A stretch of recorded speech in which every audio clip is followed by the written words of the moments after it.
Mamaja e Gjestit ka thyer heshtjen pas humbjes së Eldionit dhe ka treguar se kjo periudhë ka qenë më e vështira që familja e tyre ka përjetuar ndonjëherë.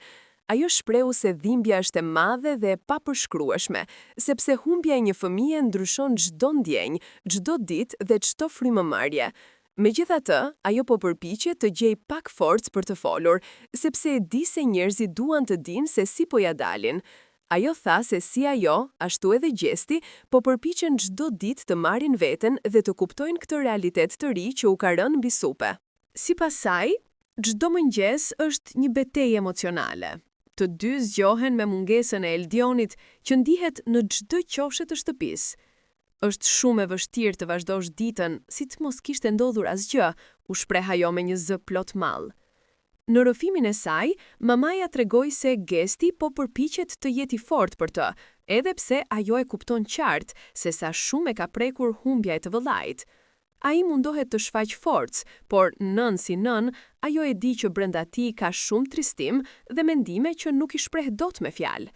Nuk ka forcë më të madhe se ajo e një nëne që sheh djalin e saj duke luftuar me dhimbjen, tha ajo.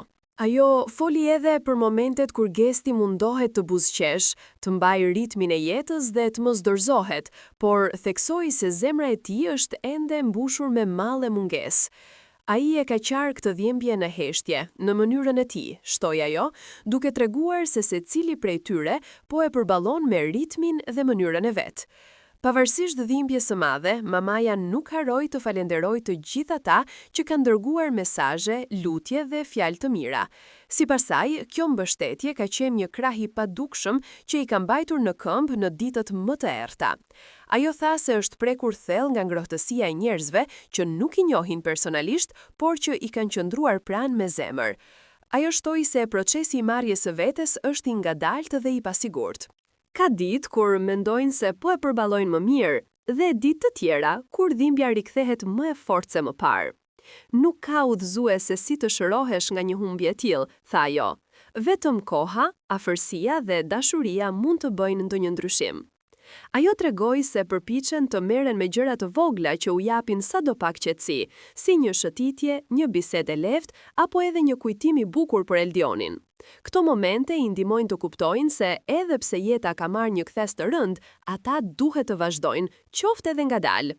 Në përfundim, mamaja e Gjestit tha se do ta mbajnë Eldionin gjallë në çdo kujtim, në çdo bisedë dhe në çdo hap që do të hedhin. Ne do të ecim përpara, me mall, me kujtime, me lot dhe me forcë.